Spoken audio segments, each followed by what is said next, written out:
Honor the work of Dr. Martin Luther King this weekend. Fox 13 traveled to Atlanta, where Dr. King's daughter Bernice leads the King Center. She sat down with Craig Patrick to reflect on her father's dream and what more we can do to keep it alive. Well, Dr. Bernice King, thank you so much for hosting us here at the King Center and for your time. Thank you so much. We appreciate you being here. Dr. King's I Have a Dream speech. He said he dreamed of a world in which his children would not be judged by the color of their skin, but the content of their character. To this day, are you and your siblings, in your mind, judged by the color of your skin? I mean, I do think there are spaces and places where I find myself that I can experience some of the either subtle or overt kinds of racism or discrimination based off of the skin color, the type of treatment you receive. So they don't know I'm Dr. King's daughter. So I do think that those of us in the black community still deal with that, you know. What more can all of us do to address it? Daddy said, you know, men hate each other because they fear each other. They fear each other because they don't know each other. They don't know each other because they don't communicate with each other. And they don't communicate with each other because they're separated from each other. And I think part of the reason he was working towards getting society more integrated, meaning where we would be more connected in all of these different spaces and places, is so that we will begin to know each other and communicate with each other. And then some of these walls of fear and anxiety and distrust and misjudgment wouldn't take place.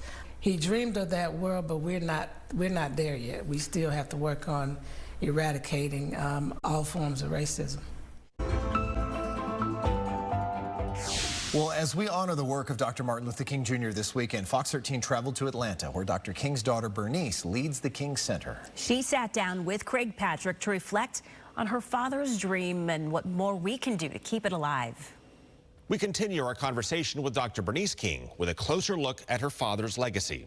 Dr. King has something in common with President Lincoln in that both were reviled in life, largely, and then revered in spirit.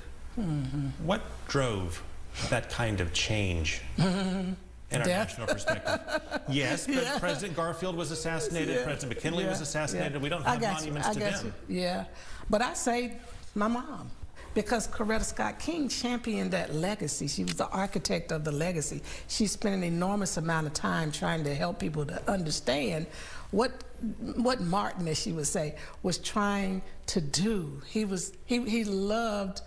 He loved America, but he loved the world too. He loved humanity. I would add something that made him particularly effective, and that was strategy. He worked against patterns to find ways to do things in such a way that they succeeded. And he was very careful in his planning. Very careful. Do you find that lacking in generations, particularly younger generations today? I find strategy missing, period. I think this is the vocal generation. This is the generation that's very passionate about change. This is also the generation that's not going to let us go back to sleep. Let me just say that.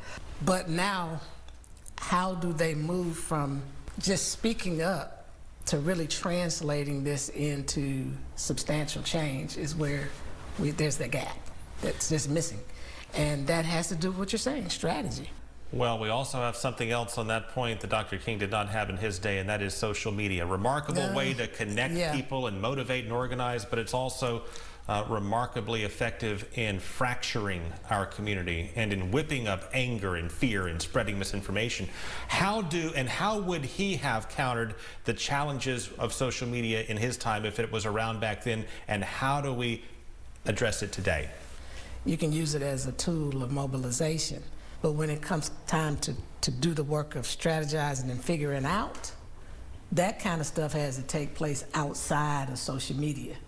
And I just think that's what he would do. And he would do some of the things, and I'm not my father by any means, but I think he would do some of the things that I'm trying to do, which is to elevate the conversation and not be about just counseling people or calling people out, but calling people in. The way our world and universe is made, there's no escaping it. We are interconnected, we're interrelated. Whatever state the world was in, that's the way we found it. So don't blame me. I was just born, but let's get together and work it out. That's my philosophy in life. Dr. Bernice King, thank you so much for sharing. Thank you. Tonight at 10, we'll sit down with Dr. King's top lieutenant, Andrew Young, and we'll work through the lessons he took from the movement and how he would train and advise young people today. Wow, what a message. She gives us a lot to reflect on. And watch our hour-long special on the civil rights movement Sunday afternoon. We will show you how and why it took off in St. Augustine and deliver the Civil Rights Act of 1964.